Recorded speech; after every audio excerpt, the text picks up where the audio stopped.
Chegou um pouquinho antes, a gente estava conversando, né, Tati? Antes nós tínhamos esse tanque aqui, foi o primeiro, foi o tanque que nós iniciamos. Esse tanque aqui que eu falei, que eu fiquei à noite aqui, chovendo dentro da escavadeira, acabando e a gente ali no trabalho. E foi um trabalho intenso mesmo. Quando a gente vê assim é muito gratificante. Eu quero falar um pouco do processo, como que funciona aqui. Hoje, como eu falei, nós passamos durante muitos anos, há mais de 10 anos que a gente vem em um laboratório, é um laboratório antigo que nós temos lá embaixo, que nós viemos estudando, desenvolvendo, pesquisando meios de cultura, fazendo análises. E a espirulina, como eu falei, o meio onde ela é submetida é a forma como ela vai reagir. Então, durante todo esse período, esses 10 anos, foi onde nós viemos analisando, nós viemos submetendo a espirulina em diversos meios, em diversos ambientes, e atualizando, adaptando ela e melhorando. Então foi onde, durante todos esses testes, nós viemos encontrando, né, meios de cultura, métodos de cultivo, ambientes, onde a espirulina pudesse reagir de uma maneira melhor, onde ela pudesse estar na sua forma mais completa, onde ela pudesse estar mais concentrada, onde ela pudesse se multiplicar de uma maneira mais eficiente. Então foi onde nós passamos realmente lá do laboratório, pesquisar, estudar, desenvolver isso, e onde nós fomos trazendo isso para grande escala. Então nós começamos ali dentro do laboratório algo embrionário, algo assim em pequena escala. E o segredo realmente, e aonde nós vemos que o negócio pega, é quando você quer sair do laboratório e produzir algo em escala. Porque você pensa que quando você está no laboratório fazendo alguma coisa que você vai... É proporcional, vamos jogar no tamanho proporcional para algo grande. É completamente diferente. É onde é mais trabalhoso e onde realmente nós tivemos que ter muito foco em detalhes, foi onde nós tivemos muito trabalho, porque a espirulina ela é extremamente sensível. A espirulina ela sente o ambiente, ela sente o ar. Se tiver qualquer variação de temperatura, variação de umidade do ar, variação de índices de concentrações de oxigênio, gás carbônico, ela reage instantaneamente. Então o que acontece? Nós viemos trabalhando, estudando também nesse ambiente aqui, em pequenos tanques, pequenas lagoas, adaptando a espirulina, adaptando os meios de cultura, e foi quando nós passamos a crescer e desenvolvendo as tecnologias de cultivo para que isso pudesse ser possível, produzir uma espirulina de extrema qualidade e em grande escala. E aí nós começamos, dentro desses meios de cultura que nós viemos desenvolvendo, nós passamos a estar analisando a espirulina em tempo real, nós fazendo diversas análises, vendo o que a espirulina está pedindo, o que ela está necessitando, a forma como ela está. Então, onde nós estamos nessas análises, nós estamos constantemente alimentando e suprindo a necessidade que a espirulina vai ter. E é isso que faz a nossa espirulina ter um diferencial incrível. Por conta de todo esse período, de todos esses estudos, nós ali conhecendo a espirulina, vendo o que ela precisa, a forma como ela reage a determinada situação, foi quando nós começamos a desenvolver e ver os resultados disso. Então a espirulina ela precisa de determinado ingrediente, determinado nutriente. Vem aqui, mano. Vem aqui. Então quando ela precisa de determinadas coisas, nós estamos aqui o tempo todo analisando, controlando, vendo o que ela precisa, e vimos o que precisou, nós entramos com uma reação. Então ela está sempre no seu melhor estado, no seu auge, e quando ela está nesse estado, nesse auge, quando ela está de bem com a vida, a espirulina, vamos dizer assim, é quando realmente nós conseguimos ter essas concentrações, essa qualidade. E como eu falei lá no nosso Mastermind, a questão de produtividade, ela é diretamente proporcional à qualidade. Então, quanto maior a qualidade da espirulina, maior vai ser a produtividade, maior vai ser a eficiência dela em reprodução. E foi algo também que nós conseguimos, que nós temos recorde aqui, que é algo que não existe também no mundo todo. Onde, por exemplo, nós temos um tanque aqui que nós temos, vamos colocar aqui 1.800.000 litros de espirulina. A cada 7 horas nós podemos ter mais 1.800.000 litros de espirulina. Então, por conta de toda essa qualidade, nós temos uma velocidade de reprodução incrível.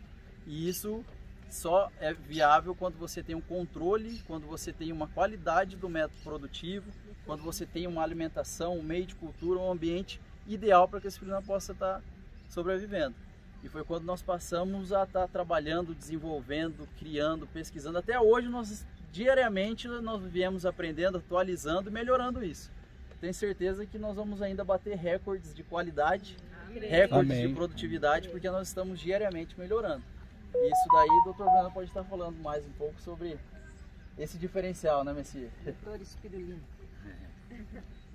Realmente, quando você olha tudo isso que tem aqui hoje, porque nós começamos de uma forma muito embrionária, como tem que começar, e numa escala de laboratório. E esse foi um tempo que demorou bastante tempo, essa escala de laboratório. Até que houve aquele destravar que vocês já conhecem, foi de Deus. Agora, o que eu não sabia era o tamanho que ia ser. E já nasceu grande. Porque você vê, por exemplo, na França, tem 250 produtores de espirulina na França. Mas não tem nenhum produtor lá que tenha uma quantidade de volume de espirulina que tem dentro de um tanque desse. Você tem ideia do tamanho que na França toda, né? Aqui. E isso foi esse rapaz aqui. Foi visão dele. Porque por mim poderia ser um tanque pequeno. Uma caixa d'água. Eu estava para auxiliar e ainda estou. Né? E do jeito que ele concebesse, para mim estava bom. Mas a visão dele, quando eu vi o primeiro tanque furado no chão, o tamanho do negócio dele, não. Rapaz, realmente, sabe, porque a gente não tem o costume de ver isso. Você só vai ver tanques dessa natureza, desse tamanho, nos primeiros projetos que começaram a produção de espirulina nos Estados Unidos, que são ainda hoje as maiores empresas de produção de espirulina do mundo, lá nos Estados Unidos. A Orthies, vocês já devem ter visto na internet. Então só ali é que você vê tanques com essa... E outra, aqueles tanques não tem o volume que tem aqui dentro. Por causa de quê? Da profundidade. A profundidade deles é uma, da gente é outra. Então, também nós inovamos isso aqui também. A espirulina, que nós podemos falar quanto é esquisito, no mundo todo a produção é completamente diferente do que está aqui. Porque a espirulina não se adaptou, ela não foi preparada para estar no ambiente como esses tanques, num volume tão grande como esse. Então, como eu falei, um tanque desse daqui pode equivaler a 10 tanques daqui, entendeu? Por conta de concentrações, eficiências reprodutivas. Então, não dá para a gente comparar, por exemplo, vamos colocar tamanhos, hectares, porque isso não é proporcional, não se equivale à eficiência e produtividade. Então, tudo isso são muitos detalhes que você não consegue perceber olhando assim, mas que foram, porque você não vai encontrar isso em livros. Não adianta você estudar, você não vai encontrar. Basicamente o que nós temos aqui, a maior parte do que nós temos aqui foram coisas criadas por nós. Esse rapaz aqui é um rapaz extremamente inteligente.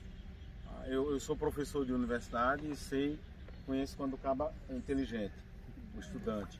E ele tem uma inteligência diferenciada. Aliás, não só ele, a família toda é assim.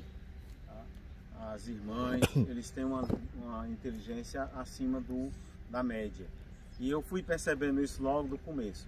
E eu até disse a Reinaldo, porque Reinaldo disse, mas por que você não chamou ele a atenção para corrigir isso? Eu digo, não, ele também aprende errando. Então teve algumas cabeçadas que ele deu, mas eu não teimei com ele, tá? É uma forma de aprender errando. Então teve coisas que foram feitas aqui que a gente não acertou, mas aprendeu errando. Entendeu agora? Não foi bom, mas nós aprendemos. E isso foi uma coisa construída ao longo de todo esse tempo. Muito sacrifício, muita pesquisa. E nós estamos ainda nesse caminho. Nós chegamos a um nível excelente, mas nós não estamos parados. Nós queremos e vamos melhorar.